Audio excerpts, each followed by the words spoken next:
Soleil News Info Diata Bao. Soleil News Info. Soleil News Info. Oyo ya Soleil Diata. Oyo ya Soleil Diata. Allez, Bokota.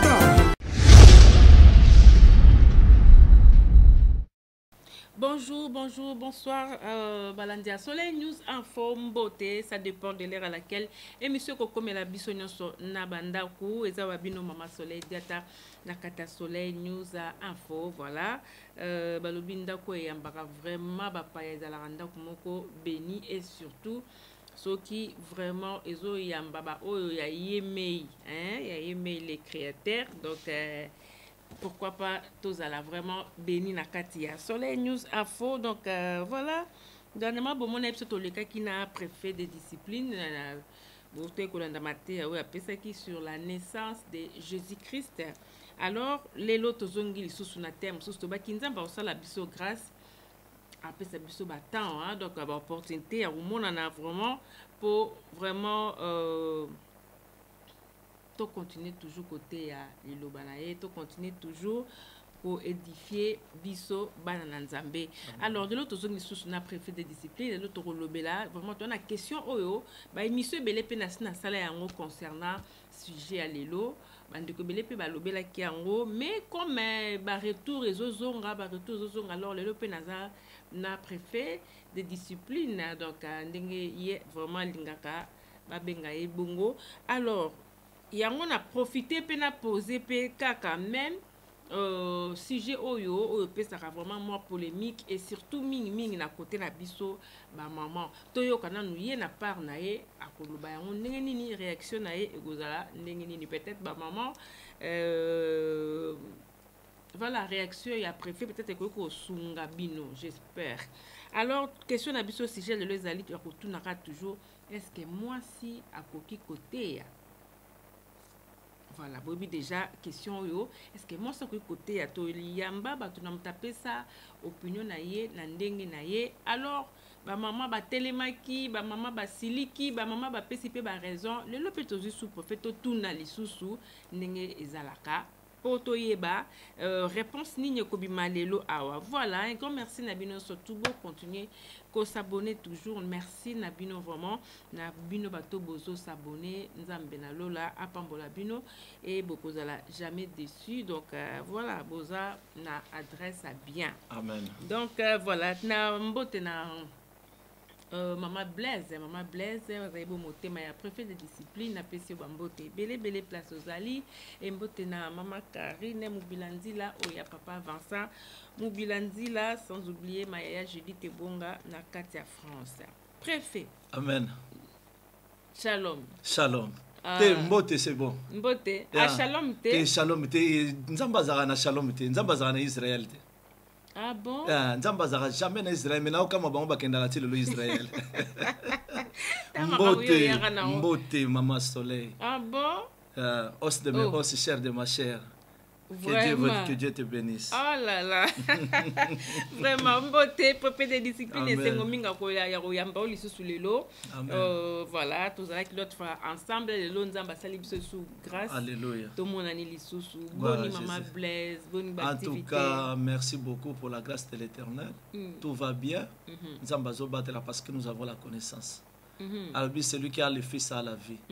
C'est-à-dire, tout ça n'a paix parce que Alobi, je vous laisse ma parole et je vous laisse la paix. Et c'est ce que le banzam bezali sika kimeza.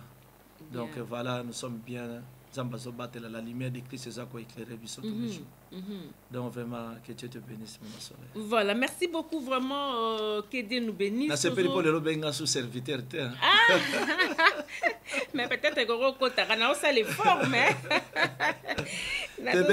Benga préfet aux disciples aux allemands. Oui. Mais évangéliste peut souter. Même évangéliste.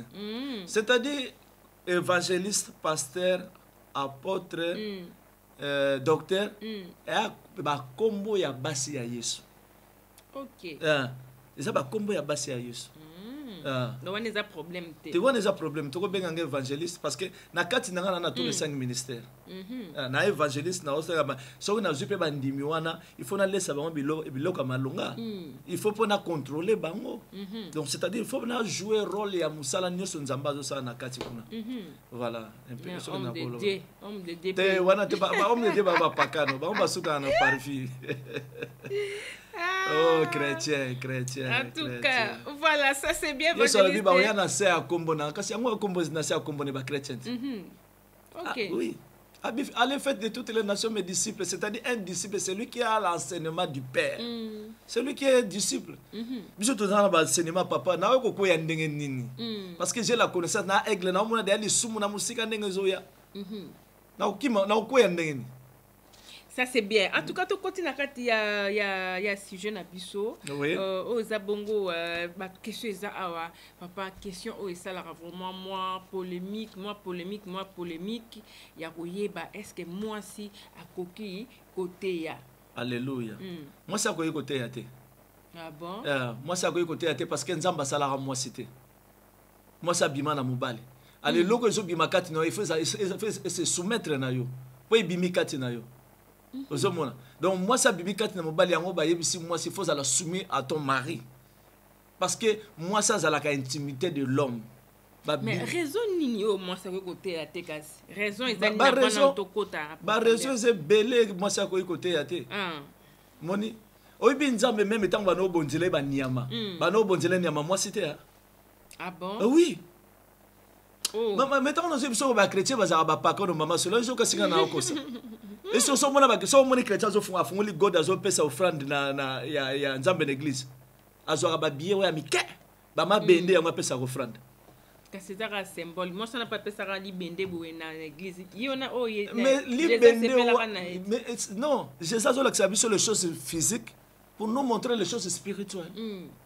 C'est-à-dire li bende wana bazo yebisa yo c'est foi o ezaki kati na ye ezaki li bende foi ezaki kati ya mwana mwasi wana ezaki li bende ozomona OK c'est-à-dire Jésus a bande côté ya biso makambo ya physique pour nous l'accepter makambo spirituel c'est-à-dire la loi au témoignage Bible lobi c'est aussi m'écriture mais maman Soleil s'il te plaît na ligne va to cotonalité on a to simana l'écriture oyo Adam oye batu balobi ke Adam afutaki mbongo libala to église ebotamaki ne kulus naza na écriture mo na Jean chapitre 19 nazo simba na verset 33 s'était approché de Jésus et le voyait déjà mort et il ne lui rompira pas les jambes mais un soldat lui perça les côtes avec un lace aussitôt est sorti du sang et de l'eau. Celui qui l'a vu l'a rendu témoignage et ce témoignage est vrai. Et le saint qui lui dit vrai, afin que vous croyez aussi. Bible est il faut battre la mi baleto misato pour témoigner le connaître vrai. Mais awa batu balobi tango Yesu akufa ine kulusu ba yako beta ye nini likonga na mupanzi makila na mayebi maki. Mais na bango nyuso bazaki na mutamona ki bazaki mutu moko Jean. Siko basala nzambe batei mingi awa balobi ke église ezobota mane kulusu. Biso tolobi c'est faux parce que nzambe Jésus Christ tanga yaki ayako pesa makila ne pour l'église ezo alobiko. Donc tozo comprendre que na Genèse na kene mbangu ata pesa ngata 10 minutes na pesa cet enseignement pour te bana nzambe mi balunga na kati na RL na Genèse chapitre 22. OK. Na bana na verset 15.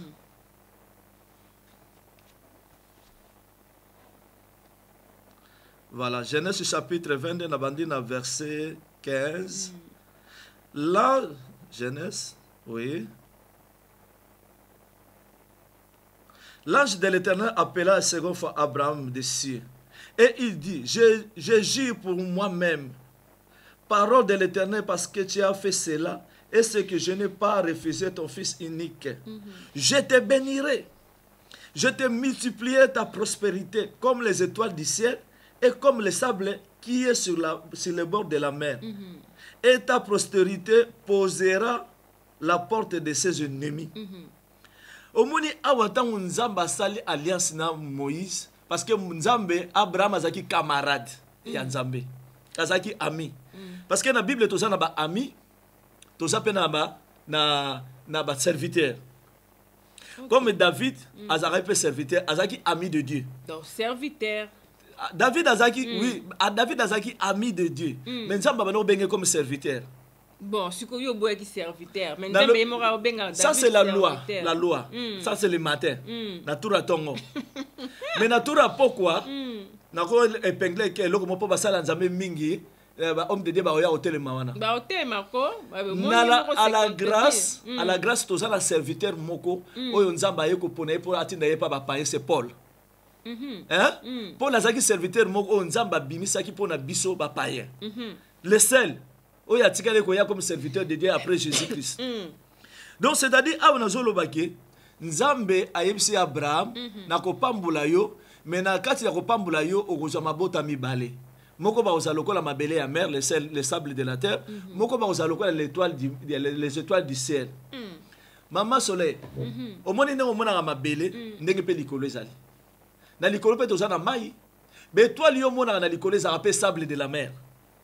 Be étoile brillant na likolo. Ça rappelle sable de la mer. Ceux qui aucun na mer, au coup de la sable de la mer pendant 12 heures au moins que mabele zo briller comme les étoiles. Si on nzamba lobi na ko pambola libota na yo moko ba ozalokola mabele na se lokola les étoiles de mer ba mso ba ozalokola les sables les étoiles du ciel comme les sables de la mer. Sikoyo nzamba pesi promesse na deux peuples ba kota na bokonzi na ye. Sikoyo tango Yesu aye libota oyo ya baki bana Israël bazu Yesu ba bengani ye. Yesu apesi sikoyo bokongo epai ya banani epai ya ba pakano. Azu ba pakano. Sikoyo nazo simba écriture pourquoi Yesu zelana peso yo na Matthieu chapitre 26 po batu balbaka Yesu akufa ki na ikulusu to lingolo bake mutakufa ina ikulusu za masumu na biso Yesu akena otika. Matthieu chapitre 26 to kene mwambangu na verset 26 tala sika Yesu azozo nzoto na ye moka zo pesa likabo. Pendant qu'il mangeait, Jésus prit du pain, Jésus a juli pas. Et après avoir rendu grâce, il les rompit, a juli pas bouki, a pesi ba disciple, en disant, alobi na bango, alobi bozo abolia o ezanzoto nanga. A juli susu makila, parce qu'avant makila bima faut pas panzana nzoto.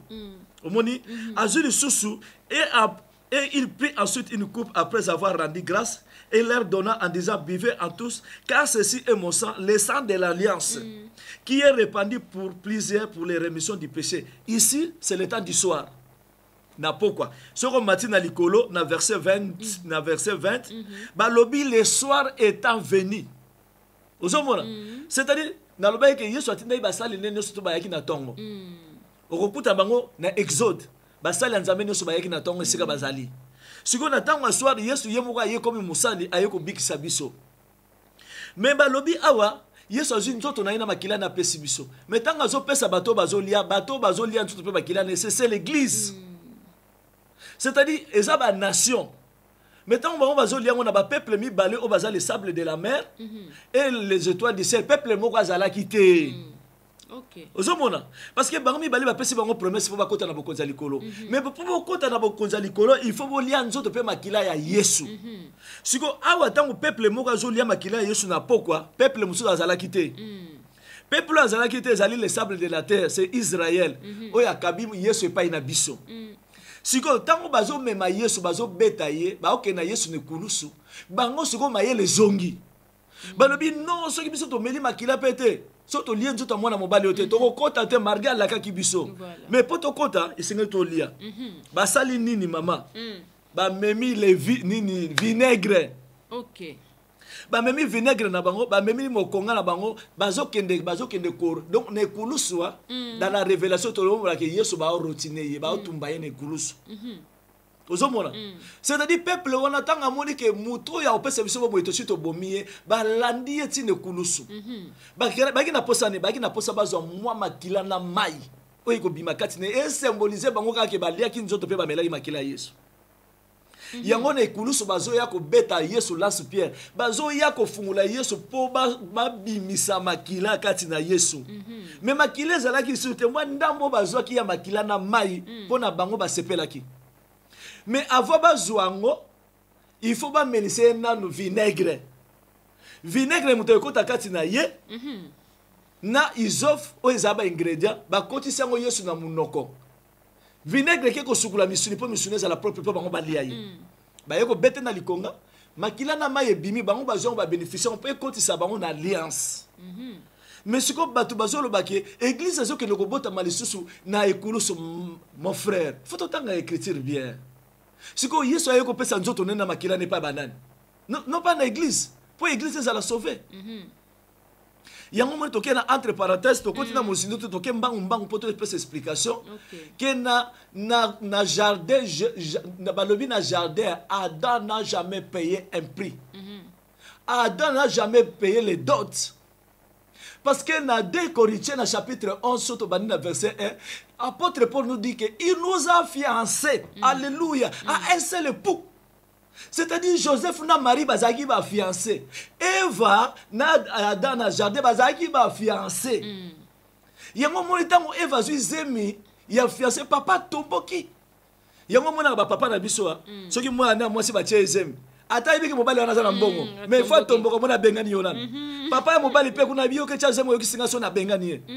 Mais bazongo na jardin pa ya Nzambete. Mais comment on a congolais monsieur Balvio de biso to sambela nzambe ya africain biso sambela nzambe ya bakoko na biso mais est-ce que bino vous avez vraiment la connaissance de la parole mais nzambe ya bakoko na bino c'est qui ce n'est pas celui qui a créé le ciel et la terre parce que Dieu c'est un noir Dieu c'est un africain Adam et Jardin Ève donc ça va bino que bazaki na Afrique Jacob bazaki na 4 basi Abraham bazaki na basi mibale abalaki pe na sima ya Sarah balaki est-ce que so mona pas ba mindele okomona source libulu ya mai ezalaki est-ce que mona na poto libulu ya mai to mabula mai banda na Afrique mais okomona congolais solo bananga dango na sambela nzamba bakoko na biso mais nzamba bakoko na bino zanani en tout cas non mama Solange ça passe na mawa nzamba bakoko na biso to jié to kabie pa ba mindele mais non ah oui donc Adam et Eva bazaki fiancé tant Adam zui atie Eva zeme papa tomboki abengani bango c'est comme ça papa na biso ti lelo bana peut-être lelo ba dimna mais à l'époque bana ko sala makambo bango ba yokola pa bakoko na bango ozomona c'est-à-dire c'est Dieu nzamba bengana ki Adam na Eva bazaki bana ne ba yoki so na chasser bango na palais bongo bino bozo loko biso to luka nzamba bakoko na biso nzamba bakoko na bino c'est qui biso to sambela nzamba mindele bien aimé dans le Seigneur tu te trompes Nzamba to so sambele yendi nzamba bakoko na biso l'Éternel des armées le Dieu tout puissant amen donc mama Soleil nzamba sali biso grâce ya kofungula bana na nzambe makambo ebele oyo bakoko na biso oyo balende na biso bateyaka basalaki ba miracle mais bazaki bokilitisme bato bayebaka te ça c'est bien ozomona lelo tomoni bana bango babimisi tomoni bizaleli na bango donc mukela zaki na opona lobake na le kulu sur église ebotamaki te ne kulu sezaki Israël na ko fuye pas wa mai na makila l'eau symbolise le corps de Dieu de Christ makila symbolise la vie éternelle qui est en Dieu parce que tant que Christ azopesa nzoto na epe makila na ye na chambre haute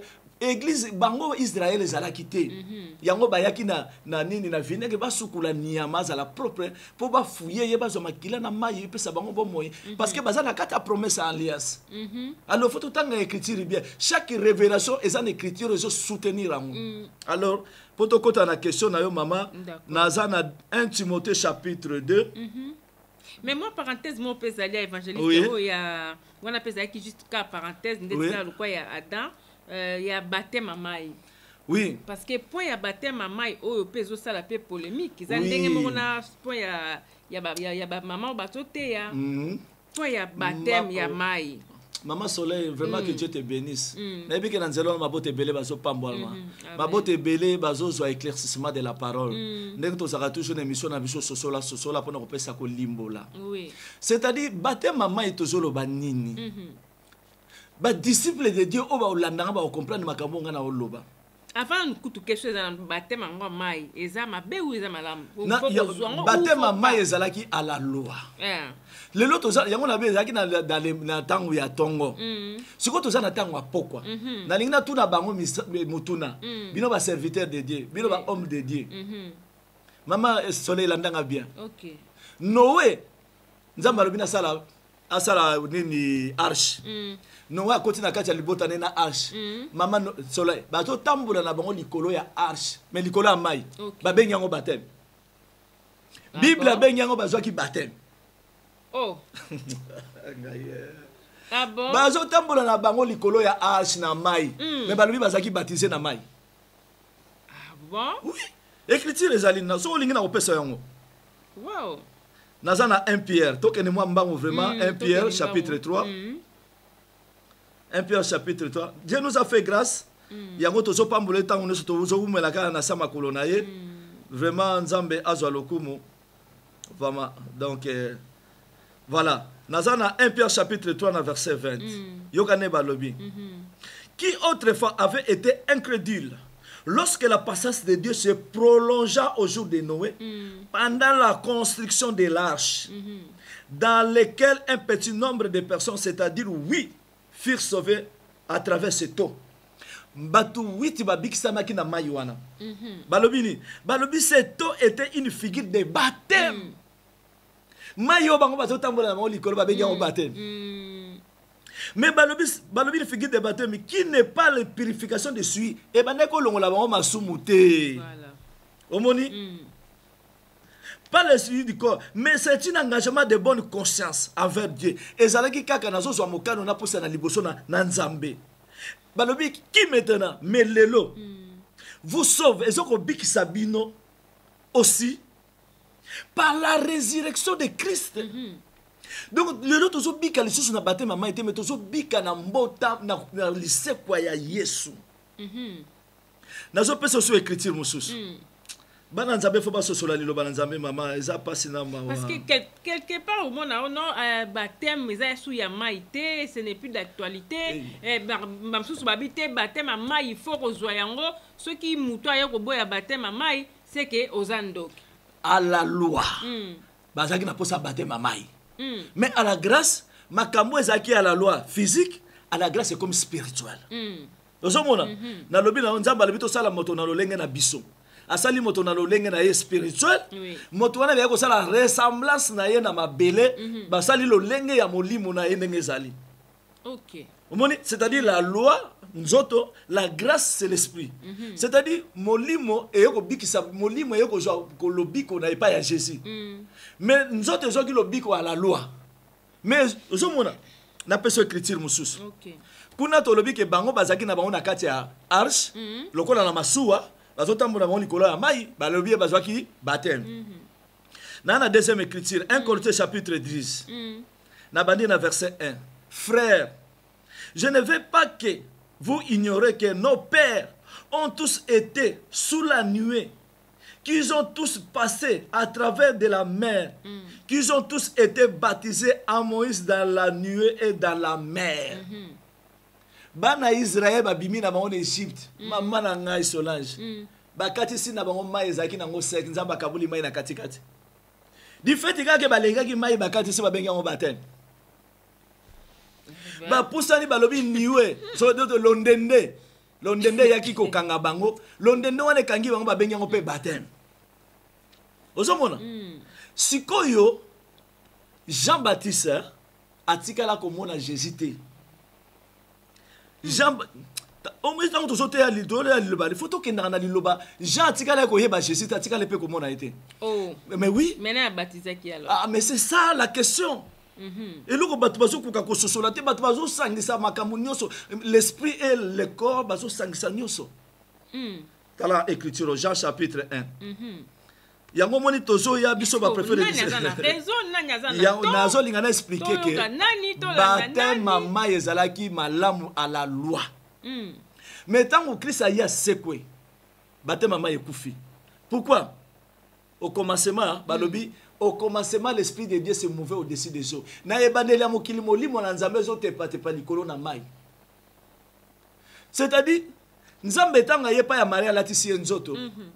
Alatisi nzoto na doctrine na se. Mais pour Jésus-Christ abanda musala ya Nzambe, il faut abima na mai. Ozomona. Na peso écriture ozela na 1 Jean chapitre 1, to banana na écriture na 14. OK. Yoka. Balobi et la parole a été faite chère. Si vous avez besoin de liloba, vous avez besoin de liloba fait la tanzoto na mai. yango nzambe azotinda Jean-Baptiste kende na mai kende ko baptiser pour nzambe yeba que Jean-Baptiste a obima na mai Jésus-Christ a obima na mai. En tout cas, dans la Jonas na Jonas na bateau il faut pas boire que na mai. Omoni Jonas ba boire que na mai mais il faut nana ya ko mela ipo bikisa mbisi. Mais mbisi azo so bo moyi wapi na mai. C'est-à-dire biso ba na nzambe vie na biso za la caché en Jésus mais par Dieu. Nzambe c'est lui le mai.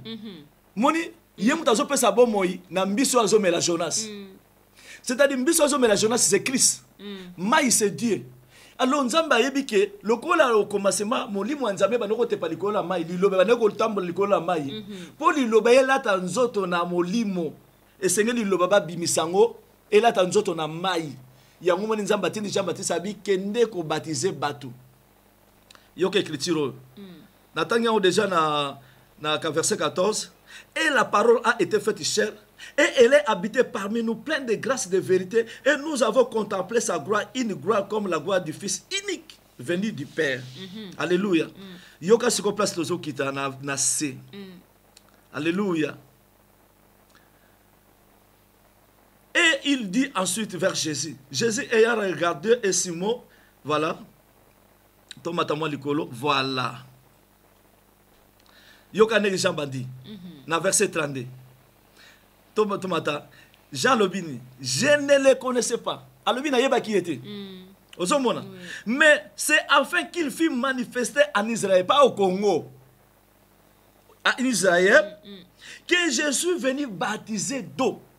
Batindi ngana ye ko batisa batuna mai pote muto moko fa bimana kati ya Israël.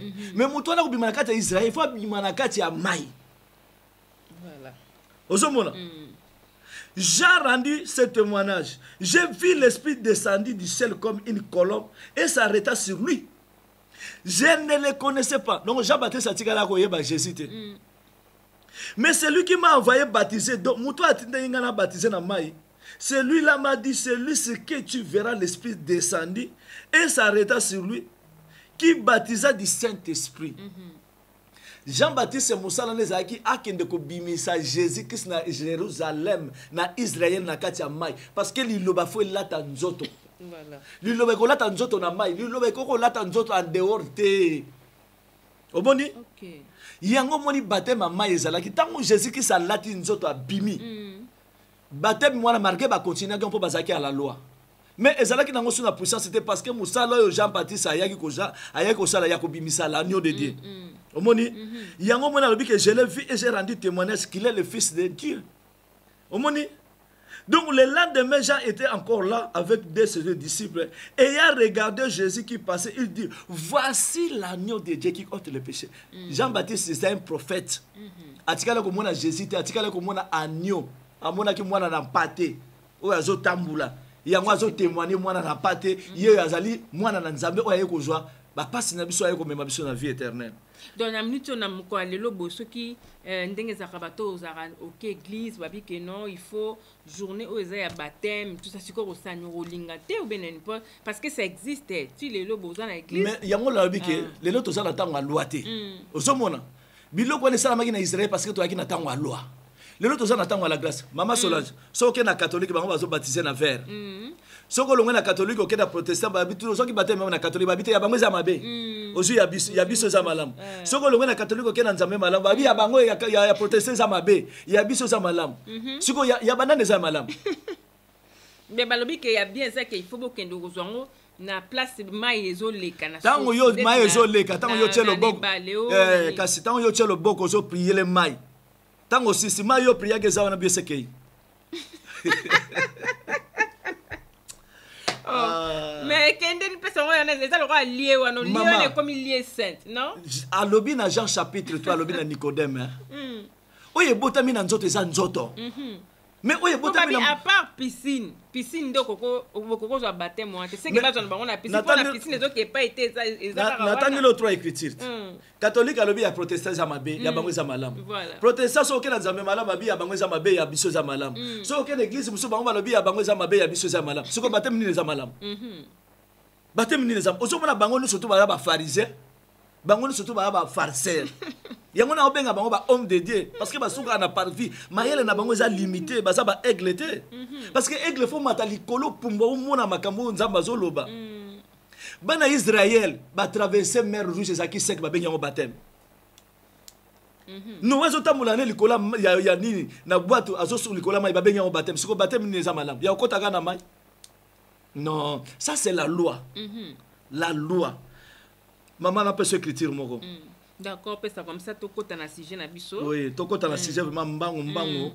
Naza na Romains chapitre 2, nazo banda na verset 14. Alléluia. Tala, naza na banda na verset 13. Ndeko landanga bien. Ce ne sont pas en effet ceux qui écoutent la loi qui sont justes devant Dieu, mais ce sont ceux qui le mettent en pratique qui seront justifiés. Balobi quand les païens qui n'ont point la loi, balobi biso bato to sana loi te. Siko ngana sana loi te na baptiser na ko baptiser mama iponani. Quand les païens qui n'ont pas la loi font naturellement ce que prescrit la loi. Biso bato sana mibeko to meto so sala nyoso to sala makambo mibeko so tinda biso. Tala bolole to sana ngo. Yo sana na mibeko te, mais okeso mibeko bato mususu olingo kotisa ngo kati na yo. Osomona. Mais la Bible dit quoi? Ils sont eux qui n'ont point la loi, une loi pour aimer. Basali mibeko pona bango moko. Yaka na dîme, yaka na offrande, yaka kozwa baptême. Biloko wana yaki na loi na Israël. Biso ba peuple ba nation to yebi ba loi te. Mais to kezwa loi ya Israël to memiango to mi kotisi biso moko na kati. Osomona. Il montre que l'œuvre de la loi est écrite dans leur cœur. Toujours là que ça que mibeko ya loi et comment na kati na biso. Osomona.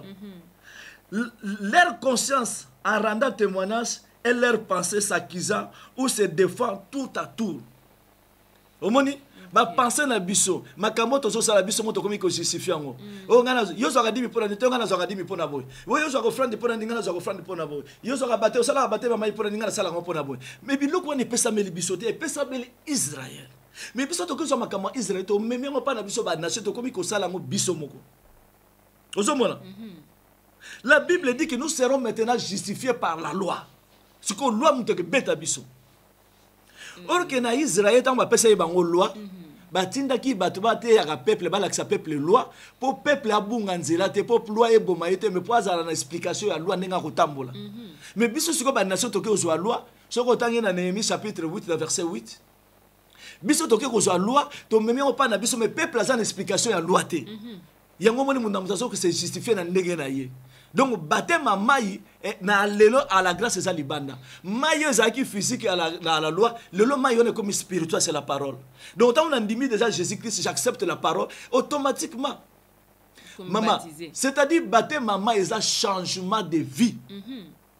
Celui qui est en Christ, il est devenu une nouvelle créature. Les choses anciennes sont passées.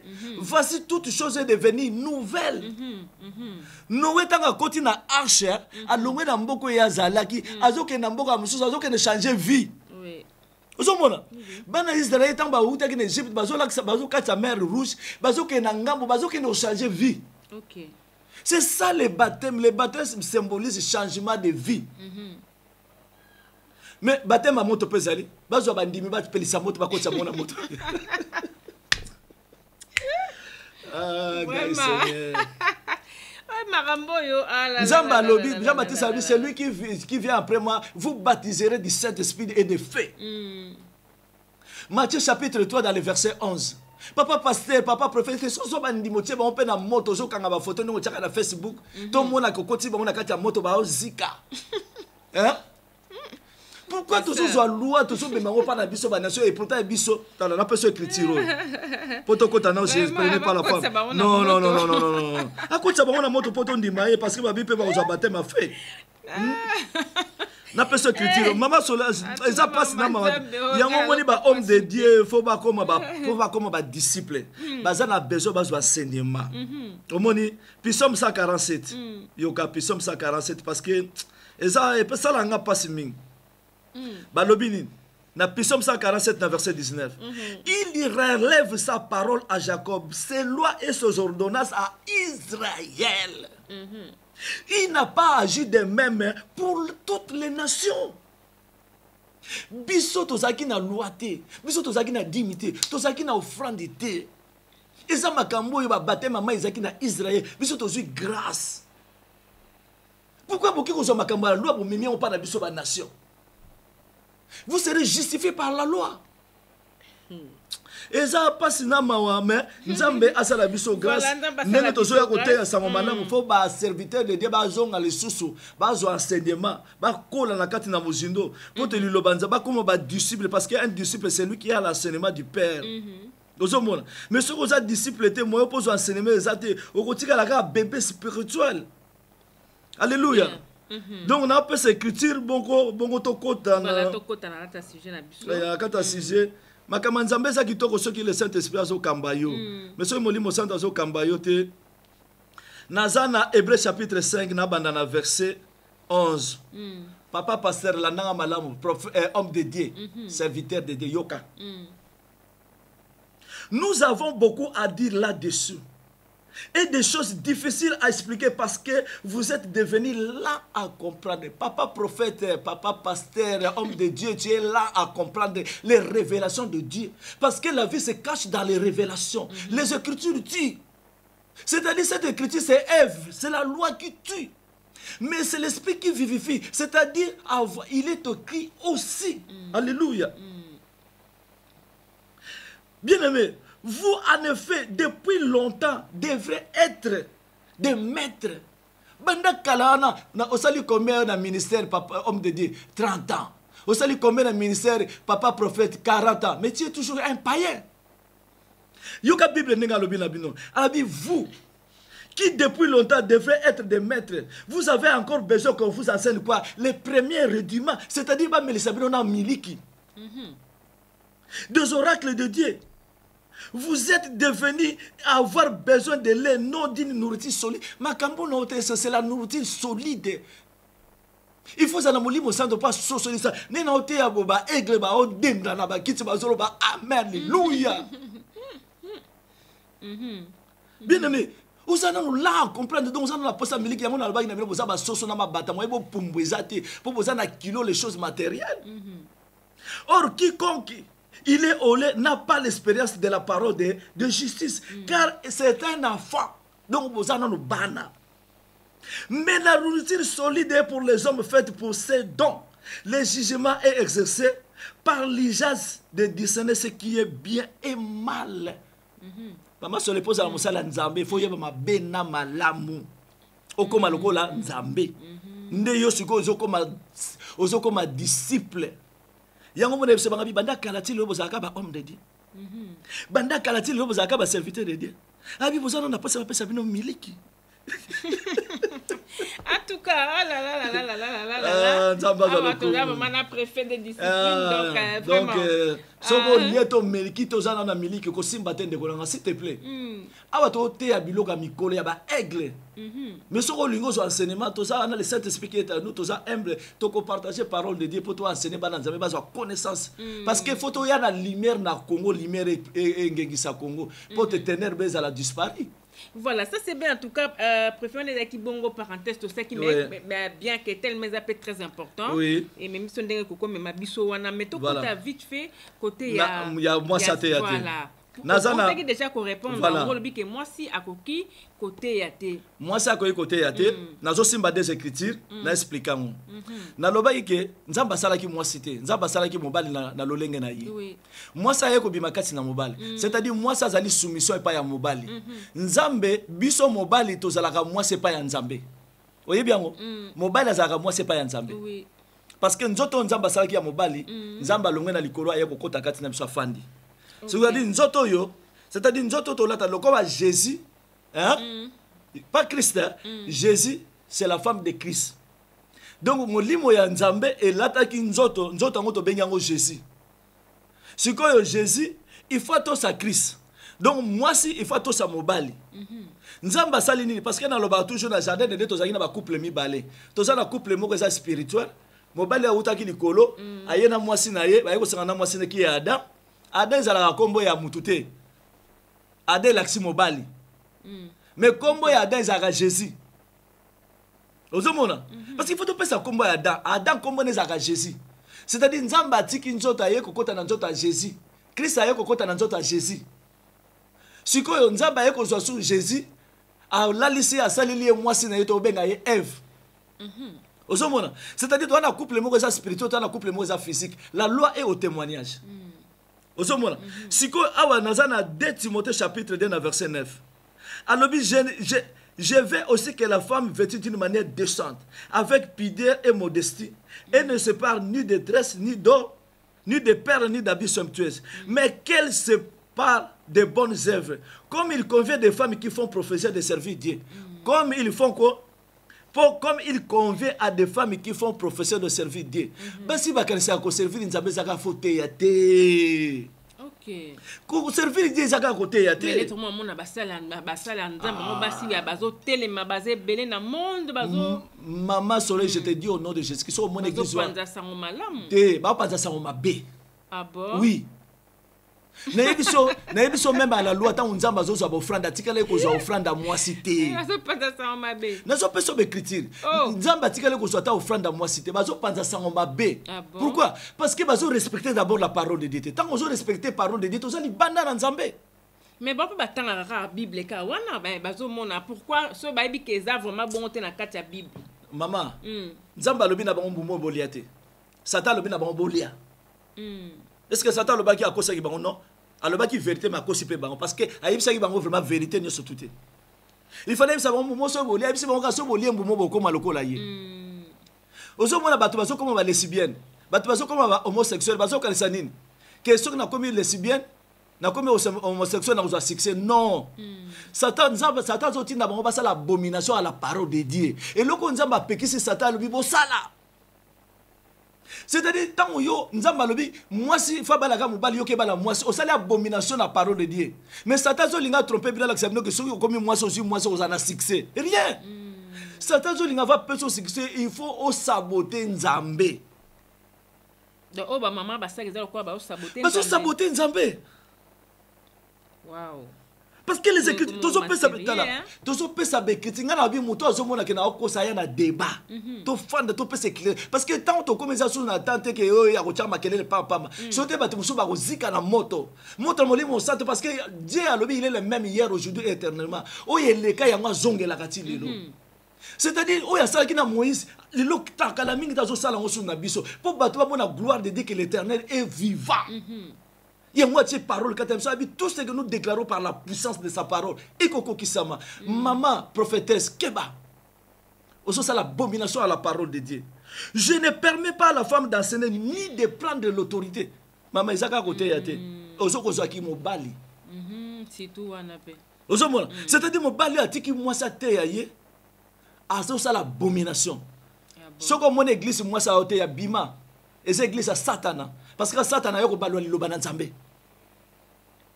Est-ce que maman faut te anikara ba maman? Zela maman zela na peso écriture.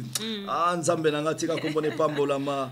Nengo salinga yo longo tika na potopoto biso bato zana ba diplôme belete mais tu nous as fait grâce de connaître les mystères cachés de Dieu. Tala na Jean chapitre 15 na verset 26. Alors, quand sera venu le consolateur que je vous enverrai de la part du Père, l'Esprit de la vérité qui vient du Père, il rendra témoignage de moi. Moi, si nous allons, maman, vous êtes au sein de l'émission, vous avez un témoignage à Christ, vous avez que Christ a un l'amour, il n'y a pas de Christ, vous avez un témoignage. Mais la Bible dit, je ne permets pas à la femme d'enseigner ni de prendre l'autorité. C'est dans l'écriture, 1 Corinthiens chapitre 14. Oh, ils ont beaucoup. Tosimba ngo mikolo nyonso. Non, bana basi baza ba impoli lelo bazo tosa so mibalité. Église nyonso so moni moi ça zotea. Et église à Satan pour ba ko renverser parole de Dieu. Ya, église à Satan comme meka kutute. Oh lo ba mwana masa otea osala nini. Mwana moi ça peut ça sema cité. Mais ngana zo ba pele beleka pour na concernant sujet oyo évangéliste. Na bana mibali pe ba benganga o baza ke baza pe bana mibali ba bi ke non. Et ça normal. Moi ça côté ya ba pasteur o bazo le kana plateau soleil news pour ba ke moi so côté ya te ba ça dans les faux. Ba pesa biso be critique ba bi ke moi si faté ya. bapesa biso critère tala na 1 Corinthiens chapitre 14 na verset 30 tobana na verset 31 balobini tobana na verset 32 balobi l'esprit du prophète est soumis au prophète car Dieu n'est pas un Dieu de désordre mais de paix comme dans toutes les églises des saints. Balobi une église ba pakano te, une église ya ba santu. Ba santu biso ba église biso to na connaissance. C'est-à-dire so moni moi ça zote les églises ba pakano, les églises ba chrétien. Ozomona. Ah balobi que je ne permets pas à la femme d'enseigner dans les assemblées de saints. Les saints bateau baza na connaissance de la parole. Les saints bateau bazo tambola na liloba parce que testament nzamba tikili biso to na ancien testament na nouveau testament, c'est ça. Oye loko testament papa tikili biso beaucoup ya moto vérifiaka nyoso na ko loba liloba te uti na makanisi nanga ata makanisi nanga za madame mais soki koma mateza libanda. Car Dieu n'est pas un Dieu de désordre mais de paix. C'est-à-dire si comme moi ça doit être désordre des alliés. OK. Oui. Comme Mais dans toutes les églises des saints, hein? Désordre par rapport à quoi? Bah lobby Dieu n'est pas Dieu de désordre mais de paix. Le coup lobby que nanda pour moi ça côté à te. So bien moi ça te désordre de côté. OK. Que la femme se taise dans l'assemblée car il ne leur pas permis. Et tu n'aimes pas moi ça fungula mon côté. Ateya. Ni de parler, mais qu'elle soit soumise selon que dit aussi la loi. Loi pepe qui s'y en moi ça côté à te. Les lois sont en Israël. Moi ça côté mais ça me balade à te. Mais il faut aussi m'appeler loi to yeba soki eza bongo na loi. Yoka li loba ndenge lobi. Balobi s'ils voulaient s'instruire sur quelque chose, qu'elle interroge leur mari à la maison. Bato albi bongo soka balata retourna nani. Tant bazo benga mari, c'est-à-dire bazo symboliser un homme. Papa n'a pas un homme. Grand frère n'a pas un homme. Petit frère n'a pas un homme. Ok, qu'on a instruction pas na bango. Okay. Parce que dans le bino coffre faut fungulango bimiselo que ça na kati. Mais au moins ni passage on dirait son total les loba tumi ba mona ba musulman que baza ba comment ba sambela raté baza dans les faux ndenge batu ba lobela ro batu misusu. Mais côté là na point au ba musulman ba respecter ngo makasi. Oui. Yango na lebisa kiote. Vous mena fana na ba pakano ke na fana na ba chrétien. Tu vas même si mon qu'il les a chrétiens et ça va homme de Dieu va serviteur de Dieu. Ce sont des vrais païens qu'on les a païens au monde la bangada di kaya na baba. Papa ba vandi moi ça télémia bandi. Oui parce que ba respecta ka parole. Baza na Coran c'est le livre d'Abraham. Il y a le livre de Moïse pardon. Ba respecta kango. OK. Apôtre Paul a tout dit bangala parce que liloba to te euti pa na bino euti na Congo. Est-ce que moi si faté ya wapi? Moi ça t'est en net. Moi ça t'est en net. Moi ça t'est en nzela.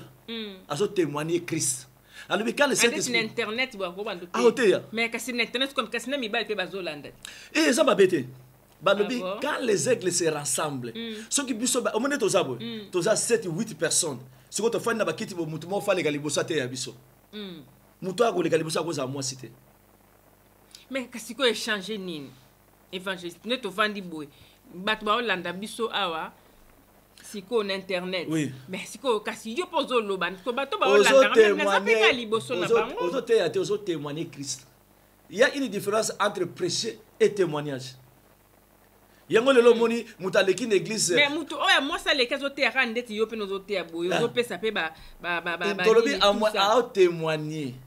Bible lobi a pekisi soki siko mobali azo ya ko pesa sema c'est pas ya mwasi ndenge na lobi toza 7 8 to fandi boye na kati ya ndaku siko mwasi atelemi liboso na biso to te ya biso c'est impossible parce que tant botili déjà mwasi cher liboso to te eza lokola mobali atelemi ayiko siko ayiko coucher na mwasi na ye siko tango yeba ko batelemi so mwasi yo za na sema c'est ko coucher na biso pesa parce que la parole de Dieu a sema tango yo zo fungula mnoko zo te ya ozo pesa biso sema.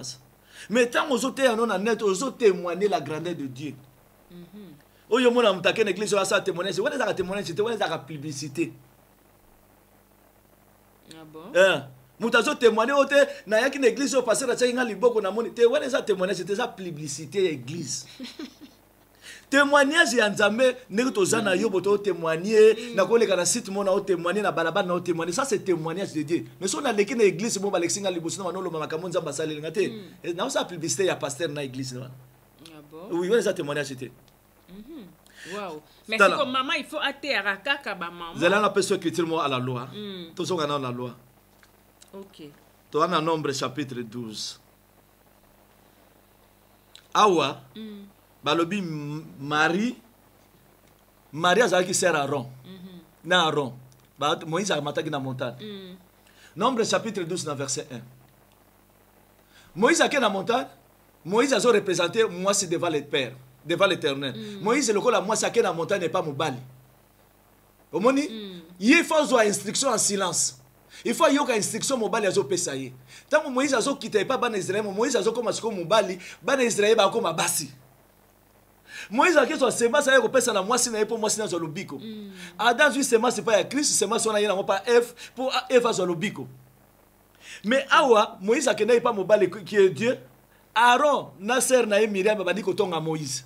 Babi ya laksa nini? Ka yika fa teya. Lokola Eva sala na jardin. Kaka daka mtu fa teya ngana ko teya yete. Nzamba yoki bango mibale.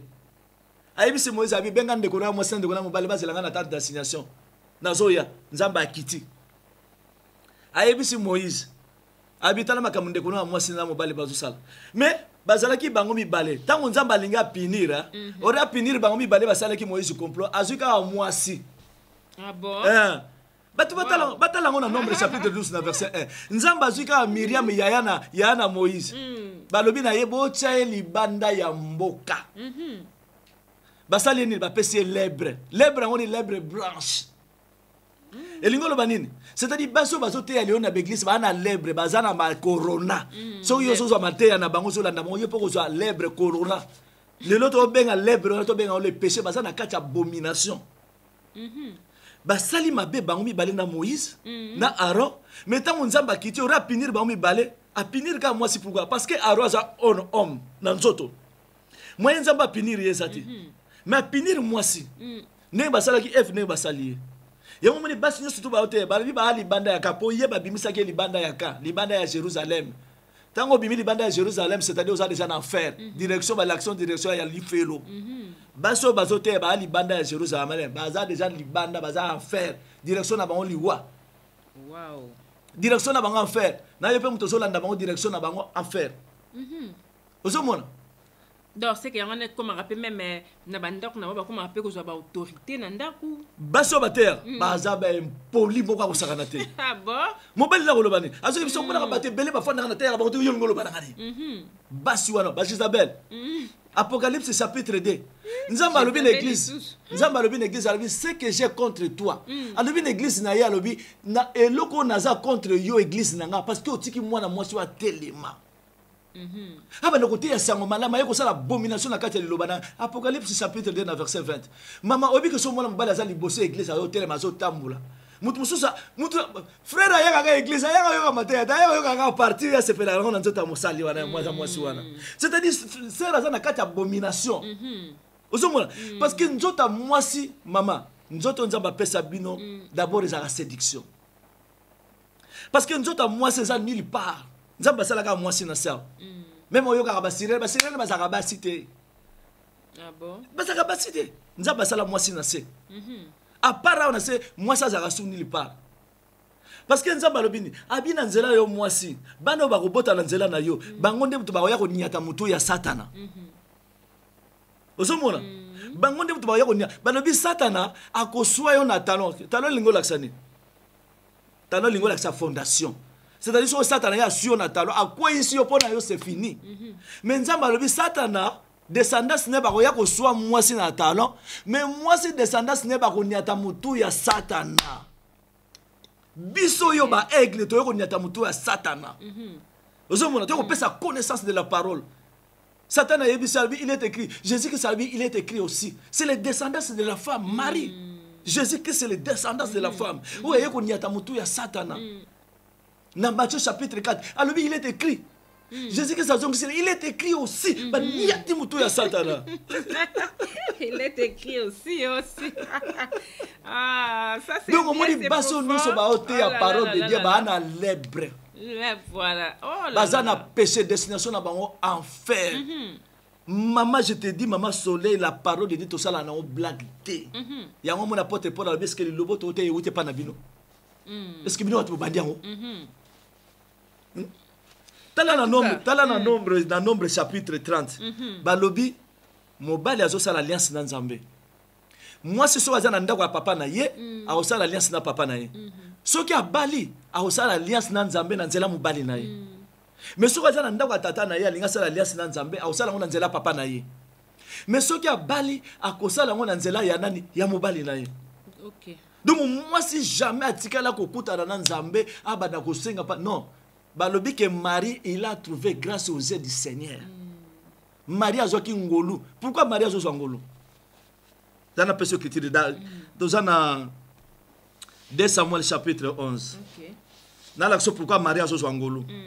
Mama biso tango tozoya ko sosola liloba na Nzambe. Hein? Dans 2 Samuel chapitre 11. Yoka mama mobali ya solo. Balobi un soir dans 2 Samuel chapitre 11 dans verset 2. Un soir, David se leva dans sa couchée. Et comme il se promena sur le toit de la maison royale, David a l'amouki, a dit qu'au tamboula, na balcon na ye. Au commencement, l'esprit de Dieu qui mouvait au-dessus des eaux. Nous avons bimi likola balcon na ye, likola maya zo zo pépé. Balobi David, il promena sur le toit de sa maison royale. Balobi, il a perçu de là une femme qui se baignait, qui était très belle de figure. David a mati likola balcon na ye. Amoni na musika mwana mwasi mwa zo sukola na douche na bango. Azaki kitoko. Alléluia. Okay. Donc David fit demander qui était cette femme. On lui dit que c'est Ben Shaba, la fille de Liam, femme d'Iris et de Ertier. David envoya des gens pour le chercher. Elle vint vers lui et le coucha avec elle. Et après avoir purifié, d'être purifiée, de s'assuyer, elle retourna dans sa maison. David a moni mwana mwasa basazo sukula. Amoni na toilette na bango, David a sepeli na ye. Atuni bango mwana mwasi wana nani. Ba yebise bel shabab. David a bibo ke nkozwaye. C'est-à-dire mwana mwasi wana a trouvé grâce na miso David. David tanga ye batuni yoza nana abitenga na za mwana kingani. Balobi awuta ko passer na ba moment na intimité. David il a couché avec cette femme a commis na zeme. David a salinine. Tant ba yebise ko mobali wana mobali nana abengsi mobali ya mwana mwasi wana na guerre po mobali wana akenda bimana mwana mwasi wana po mwana mwana mwasi wana zaki na ngozembe ba pesa ngo mobali naye. Osomona makambo David a sala roi. Mais Nzamba asali nini? Asimi motema ya mobali wana zonga na ndapo na ite. David asali nyose simbite. David asali sifeti abengi mwana mobali wana Melise masanga lesi azonga na ndapo na kwiti po asala nini akeno bimana mwasi naye. Mais David akeka raté. Roi tanga yoki ka bike muto yo langu saki asane kaka. Roi komi na kanda. A komi mukanda pesi tipo na bikende na opa général nanga. Lokolo za soda ba tiona libosa bitumba ba beto masaso kufa. Ozomona. Moutouana Kei va bêter ma sasa koufi. Nous expliquons pourquoi la femme ne peut pas prêcher. Parce que tu vas casser na côté na lisolo mususu. Si constant to kiti na Exode na 12, Nzamba yebisi David. Abi lokola yo sali bongo na soda na yo. Obimi na mwasi ne po botisi. Nga na osala ona moi. Ozoyoka Nzamba binga na osala ona na obima na moko ya bana na yo ya ba fille na yo mais na obima na moi na obotise na moi batu nyoso Israël mo ba komona makambo yo sali na kuku mais nga na osala ona moi. Ozomona yango motango ya na Luc na chapitre 1 Nzambe balobi ke aomona mbari Dieu Nzamba zo kita pa ya Marie azo ya kokota semba sila azo sala revanche à David. Ah bon. C'est ça, je ne permets pas à la femme d'enseigner. C'est-à-dire, moi, si il faut se semer, c'est pas mon balai à garder avec fierté, avec sentiment. Osomona. Tala nasimbana écriture pour Tozongawa. Je ne permets pas Tozo pour Salanzamba Zalokumu. Tokene Mwambangu, Nazana. Luc chapitre 1. Toujours Luc, parce que la loi faut banda on a Luc. Tala la verset 38. Dans verset 38, Yokane Balobi. Marie dit, je suis la servante du Seigneur. Oyoki, la servante du Seigneur, ma à terre. Pour les choses à la servante du Seigneur, il faut la carotter. Voilà. Marie dit, je suis la servante du Seigneur. Qu'il me soit fait selon ta parole. Et l'ange la quitta. Parce que tant qu'on balaye, Marie a fait des suites. aibi ke na kozwa semence ya pa mobali na kozwa fils na kozwa na bomoi afandi nie. Je ne permets pas à la femme d'enseigner de prendre l'autorité sur l'homme. Moi ça afandi soin mobali ya steye atiki semence kati na ya kei tant que Maria recevoir semence wana allez nzamba kei ozomona. C'est-à-dire c'est ça, je ne permets pas à la femme d'en parler. Maria lobi, Maria dit quoi? Qu'il me soit fait selon ta parole. Est-ce que ma serviteur, ma servante le lait en Zambé baloba bon côté. Ozomona.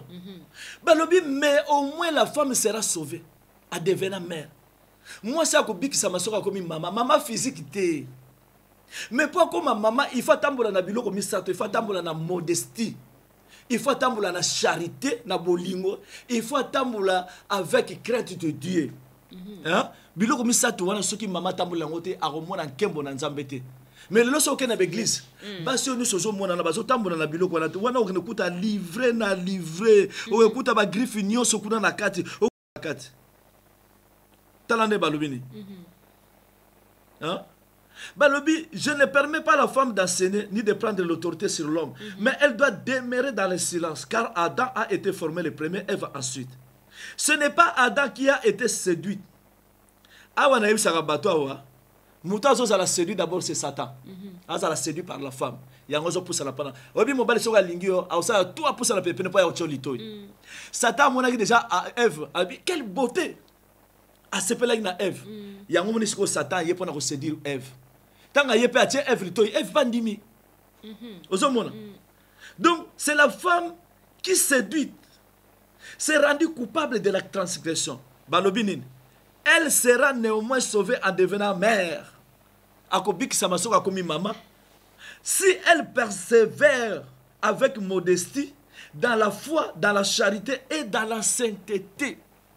Kotosa lilobanzambe ndenge lilobanzambe komami ndenge yo kotosa otambula pe na kolata malamu na motema malamu pe ya kosalisa yango to moni yango pa ya Maria zo zo grâce nzamba zo ya pa ina yezo kotsa semence na komi mama siko descendance na ye bango to bazo ya ko briser la tête du serpent ozomona yango moni nzamba zo ba je ne permets pas à la femme na 2 Samuel chapitre 3 nzamba lobi na Samuel aya bengi Samuel azaki na 4 églises. Samuel a kepa Eli. Abi mto bengi Eli alobi ngate. Azonu sur deuxième fois Samuel a kepa Eli alobi ngate. Troisième fois Eli a comprendre le quoi Samuel a koli. Mobile azana posa la mwasi ya vierge. Ana posa jeune fille. Ngana komi mubange nzamba za suna posa la ngate. Ayebi Samuel. Abi soko yuki su mongo wane bengi yo. Lobane me voici. Donc, tant que Nzamba ya bengi Samuel a lobi mais voici. Samuel a fandi en silence à zoyoka instruction pas mobali. Ozombola. Mobali ya kotisi sema c'est pas ya Samuel. Samuel a commis homme et pas ya Israël. Mais pas Nzambe a commis moisi pour akoli atamboli na sainteté na modestie. Yango moni Nzamba a commis c'est moisi. C'est-à-dire biso mibali to zaka moisi pas ya Christ. Pour to zaka soumis na ye.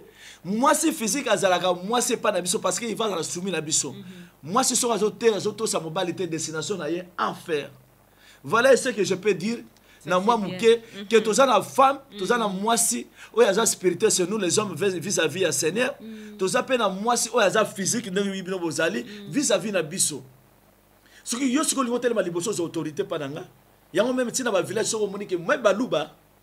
Moi si jamais côté le maliboso na bangate mais pas parole faut senga parole so balingi ba peso ko loba mais ko loba te côté le maliboso faut ça ga place au fan de wana lobelika wana même pas na biso ba Congo jusqu'à présent so ça na posa ko loba au sengi parole ka place au fan de wana oko ya kutu makolo ya ko gumbama mais génération la Bible dit génération moko méchante pleine d'adultère maman soleil ça passe.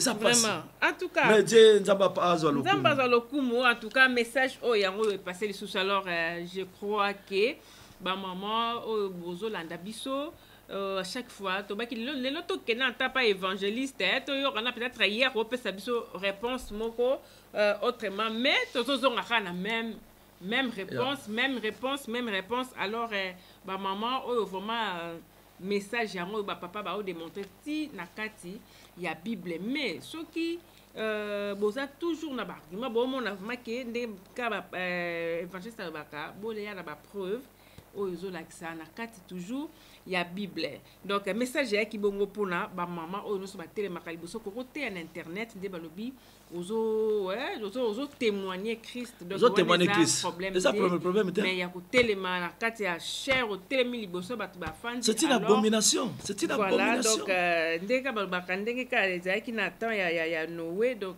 bazoloba bokota na bato. Voilà. Musu bazoboya musu bazokota. Donc à moment na pe ekoma bongo. Donc tant botema na chair peut-être na mutu makasi moment na nde bakoya ko expliquer bino. Voilà, na bana ko tinda basali na ba expliquer bino que bozana droite mais bonda oyoka te. Mama Soleil, le relier ça pas sur auto respecter écriture. Et là on n'y a pas ces là.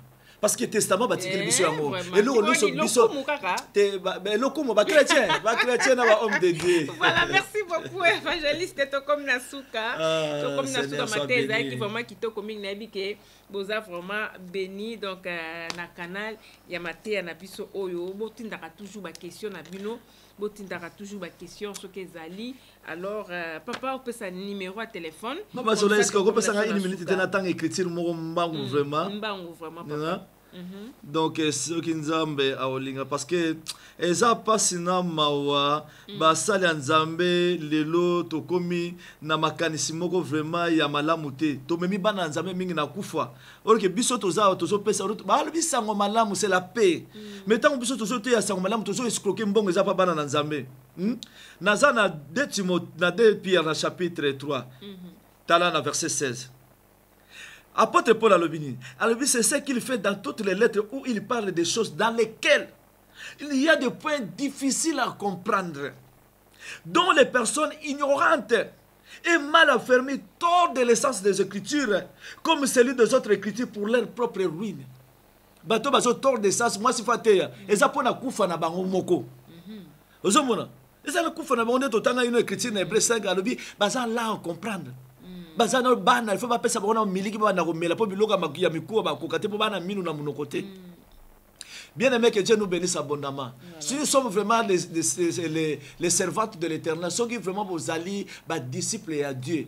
Jésus-Christ a dit, Père, j'ai fait connaître ton nom aux hommes que tu m'as donné. Fais connaître le nom de Jésus, c'est l'enseignement.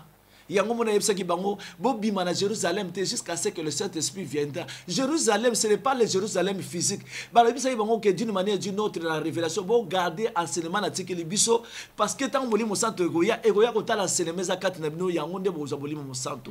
Vraiment que Dieu bénisse tous les enfants de la lumière. Ba on no so bazo to sali lo banzambe bazo tambola nango bango baza na kati ya lumière, que Dieu nous bénisse abondamment. Merci beaucoup. Na pesi mbote mingi pa bana na lumière na ko bossa na te mon frère Roger Boulel, que Dieu te bénisse vraiment. Margot zana kisasa mais que Dieu te bénisse. Je t'aime vraiment. Tu es mon frère Obi makamu mingi to sala et pour na lokumu ankolo. Donc so na Roger Boulel le to fani ne to na Bible nous ata bolongo la Bible bokenango. Donc biso to bana parce que Roger Boulel so to fani to na Bible nyonso. Ouais mais c'est bien mais vraiment... un jour to les caper ensemble. Oui, c'est mon frère, j'ai mon frère to sali makamu belé pour na lokumu ankolo. Vraiment je te salue, que Dieu te bénisse. Continue kaka dans la vérité que tout sali lo bananzambe comme qui tient toujours nzamba koyeba ko pambola. C'est ton frère l'évangéliste Samuel. Donc voilà, merci beaucoup Maman Blaise, je t'aime et que Dieu te bénisse. Merci beaucoup. Numéro de téléphone et pas bande beaucoup. Numéro de téléphone est 0049 152 15 17 43 11. Voilà. Vraiment que Dieu nous bénisse abondamment au nom de Jésus-Christ. Merci beaucoup évangéliste. To comme vraiment na souka, merci beaucoup na bino bato bozuita na bino ya kolanda biso tina souka to partager émission pour édifier bande ko mususu oyo peut-être bazu occasion kolanda tendenge yo ozolanda biso na minute yo. Donc voilà, to partager émission et merci beaucoup vraiment, que Dieu vous bénisse aussi. Donc Maman Blaise Mbotenayo, merci beaucoup Maman Blaise. Yosa toujours maman côté à papa on a soutenir kaka. Donc voilà, Moussala Nzambe qui est toujours le bosso. Alors maman la joie Mbotena bino pe yango wana ma jumelle Tina Diata Mbotenayo pe yango wana, et sans oublier maman Yolande Michika, maman la joie Mbotenayo et maman Philo Kangafu, boza tellement et belé, sans oublier papa Jean Moussafiri. Exo petit mais costaud, un grand merci à toi, au revoir, bye bye.